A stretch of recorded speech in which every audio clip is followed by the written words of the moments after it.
Hey guys, what is up? Today I come to you with my weekly review of Fukumenkei Noise, aka the Anonymous Noise, and I come to you with a double review of episodes 5 and 6. Now, episode 5, comparing those two episodes, episode 6 had a little bit more compared to episode 5, because episode 5 we see where Nino officially became Alice of In No Hurry to Shout, and she was going to make her debut. The whole band was going to make their first official debut on live television, and on that same day, May 29, where Nino along with Miou was going to make their auditions at the music company that Momo works in as a composer.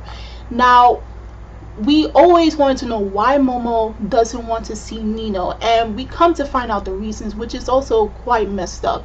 So they brought it back up in episode 3 or something, where some of the ladies on Nino's Black Hole was talking about how Momo's family ran away because they were in debt, so they didn't want to get caught by debt collectors or loan sharks or anything of that sort, which actually was proved to be the truth in this episode, because we saw where they showed a little flashback 3 years prior to what's happening right now, where Momo was on the street singing and trying to get money to help with his parents with the debt that they had.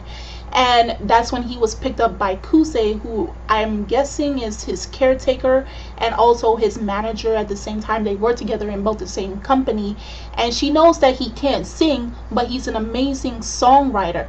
So she hooked him up in order for him to get money, in order to help his parents. And originally the songs that he was creating was for Nino to sing, but if it meant for him to sacrifice that in order to get the money that he needs, then he was willing to do that. But that was also the reason why he did not want to see Nino, because he felt like if she saw who he is currently, she would be greatly disappointed, and he didn't want that. It's not that he didn't care for Nino, he was afraid that she would be disappointed and angry with him because the way he was, using his music, his talents, was for the wrong purpose. And also, you have to be angry at his parents, because when his parents call him, all they seem to care about is him earning money. They don't even try to care if he's doing well or not. And it's like, they in a sense, it's like they're being snarky and sly with it. Like, that's the only good use their son has, is to get the money using his talents. And I really hope somehow, possibly we may not see it in this season, and if it does get a second season, Momo's able to move past them and let them figure out on their own how to get back money and to take themselves out of debt and stop keeping themselves in hiding and using their son as, their shield, because they put themselves into the situation and Momo was caught in the crossfire.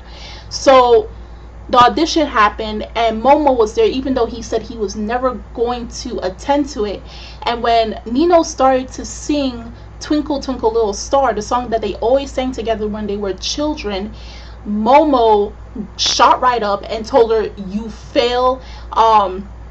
You should. I can't make no money off of you." And this caused Nino to be in shock, because she's like, I'm seeing you for the first time. My voice reached to you, even though you said you didn't want to see me audition. And her hearing him say that, it was also his plan to not make her, go after and continue her pursuit after him. And it hurts her hearing him say that to her, because she's been searching for him for 6 years, always singing, hoping that her voice will reach him, and it does. But it's like he's still keeping up this facade of being a cold person, thinking that he really changed for the worse after all these years of not seeing her. So on that same day, she goes to perform as Alice, and I found it interesting that all the band members their names are played off of Alice in Wonderland. Like, we have where Kuro is called Queen, Hariyoshi is the Hatter, the Mad Hatter, and Yuzu is Cherish, and of course Nino is Alice. I don't believe it's due to their characters or their personalities, like that's just their stage name, but I find it still interesting. So they did play live stage, and of course Nino did have her breakdown, but the difference between this episode and back in episode 2 or 3, when she had her breakdown during the performance at her school, this time the band is able to keep up with her crazy way of singing. Like when she has her breakdown, they couldn't keep up with her, even though it was still amazing.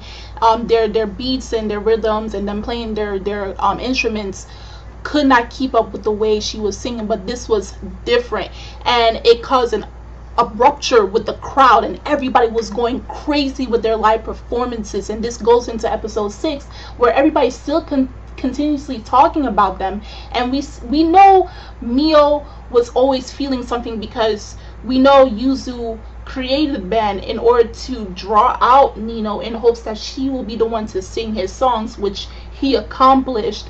And for Miou, this was her sanctuary. In No Hurry to Shout was her sanctuary, and the fact that she was replaced by Nino, you know, you see her feeling some type of way, and you see where she's starting to break down in this episode. Like she couldn't take it no more, because yes, people were talking about the band and everybody was excited about them, but once they were talking about the live performance and how everybody's going so crazy, and they're loving the song, they're loving the band, and the energy they bring, it's like it's a slap in her face. It's like if she was still there, who's to say that they would be talking about the band like that? And she's feeling jealousy, and it's nothing wrong with her feeling jealousy, because she was there before Nino came back into Yuzu's life, or before she even came into the picture.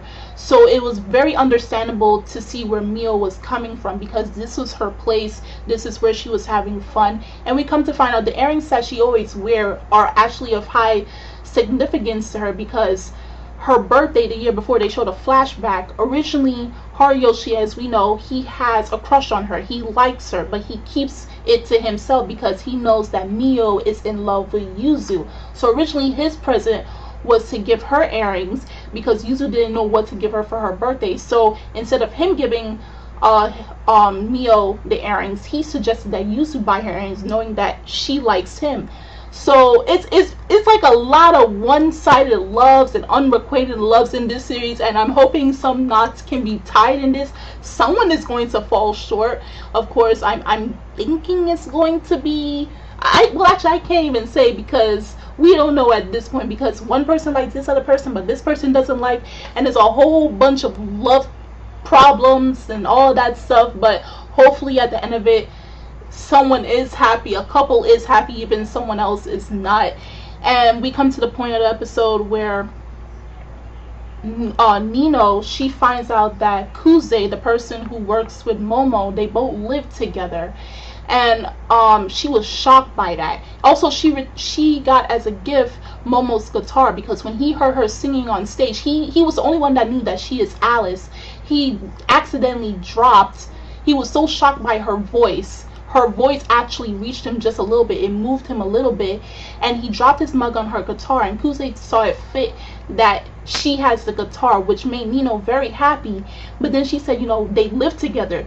So Nino never felt jealousy in all her life, because we know Nino is a very straightforward person.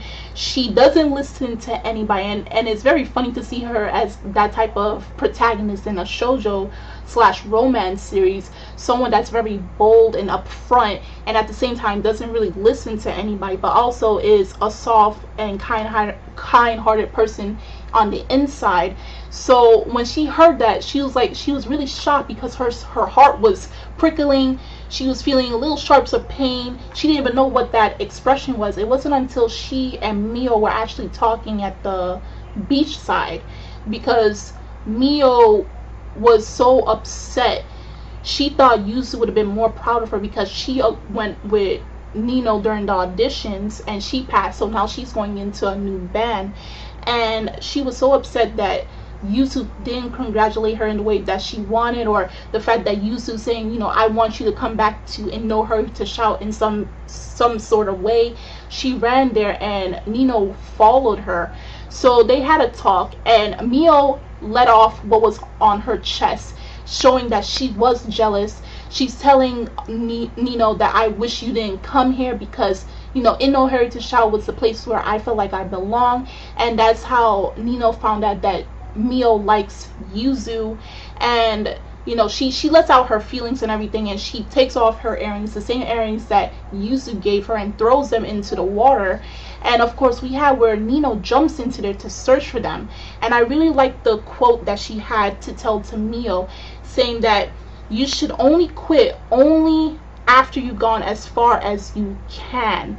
And that's to show that for Nino, it describes her very well, because for 6 years she had no way of finding out if Momo was ever going to come back into her life.